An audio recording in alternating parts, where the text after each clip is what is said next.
ഇതുപോലെ ഭീതിയുടെ നിഴലിൽ ക്രിസ്മസ് ആഘോഷം ഈ രാജ്യത്ത് നടന്നിട്ടില്ല.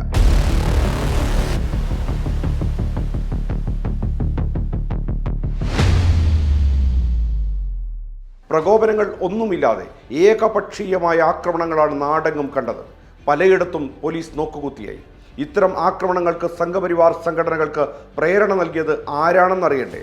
അതാണ് RSS സർസംഘചാലക് മോഹൻ ഭാഗവത്.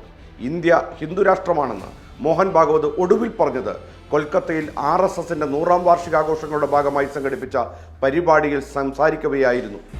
भारतीय संस्कृति पर श्रद्धा रखने वाला और भारतीय पूर्वजों का गौरव मन में रखने वाला एक भी व्यक्ति हिंदुस्तान की भूमि पर जब तक जीवित है तब तक भारत हिंदू राष्ट्र है.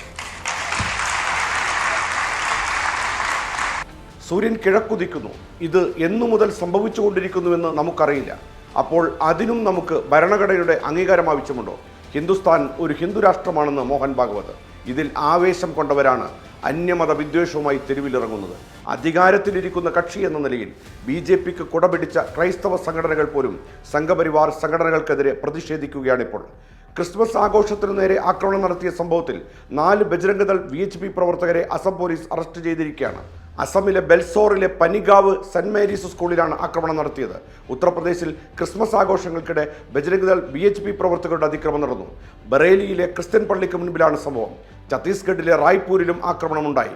ഡൽഹിയിലെ കത്തീഡ്രൽ ചർച്ച് ഓഫ് റിഡംപ്ഷൻ സന്ദർശിച്ചാണ് പ്രധാനമന്ത്രി നരേന്ദ്രമോദി ക്രിസ്മസ് ആഘോഷത്തിന്റെ ഭാഗമായത്. പ്രധാനമന്ത്രിയുടെ സന്ദർശനത്തിന്റെ ഭാഗമായി പള്ളിക്ക് മുന്നിൽ ബാരിക്കേഡുകളും മറ്റും സ്ഥാപിച്ച് കർശന സുരക്ഷ ഏർപ്പെടുത്തിയിരുന്നു. രാവിലെ മുതൽ വിശ്വാസികളെ പള്ളിയിലേക്ക് കയറ്റുന്നതിനും നിയന്ത്രണം ഏർപ്പെടുത്തിയിരുന്നു. ഇതേ തുടർന്നാണ് പ്രതിഷേധമുയർന്നത്. ഇത്തരം വിഷയത്തിൽ BJP സംസ്ഥാന അധ്യക്ഷൻ രാജീവ് ചന്ദ്രശേഖർ പറയുന്നത് ഇങ്ങനെ: 1.4 ബില്യൺ ഇന്ത്യൻസിലുള്ള ഈ രാജ്യത്തിൽ ചില കാര്യങ്ങളെല്ലാം നടക്കും. ചില വട്ടുള്ള ആൾക്കാരും ഉണ്ടാവും, ചിലർ തെറ്റെല്ലാം ചെയ്യും. അതെല്ലാം ഞങ്ങളുടെ തലയിൽ വെച്ച് കെട്ടിവെക്കുന്ന ഒരു പോളിറ്റിക്സ് ചെയ്യുന്നത് കോൺഗ്രസും CPM അല്ലേ? 140 കോടി ജനങ്ങളുള്ള ഇന്ത്യയെപ്പോലൊരു രാജ്യത്ത് ചില വട്ടുള്ള വ്യക്തികൾ ഇത്തരം തെറ്റായ കാര്യങ്ങൾ ചെയ്തേക്കാം. അതിൻ്റെ പേരിൽ പാർട്ടിയെ കുറ്റപ്പെടുത്തുന്നത് ശരിയല്ല. ഈ പ്രസ്താവന കൊണ്ട് മൂടിവെക്കാൻ കഴിയുമോ ഈ അപരമത വിദ്വേഷം? സമാധാനത്തിൻ്റെയും അനുകമ്പയുടെയും പ്രത്യാശയുടെയും ആഘോഷമായ ക്രിസ്മസ് എല്ലാവർക്കും സന്തോഷം നൽകട്ടെ എന്നാണ് പ്രധാനമന്ത്രി Xൽ കുറിച്ചത്. എന്നാൽ അത്രമാത്രം സന്തോഷം നൽകുന്നില്ലെന്ന് ക്രൈസ്തവ സഭകൾക്ക് പറയേണ്ടി വന്നിരിക്കുന്നു.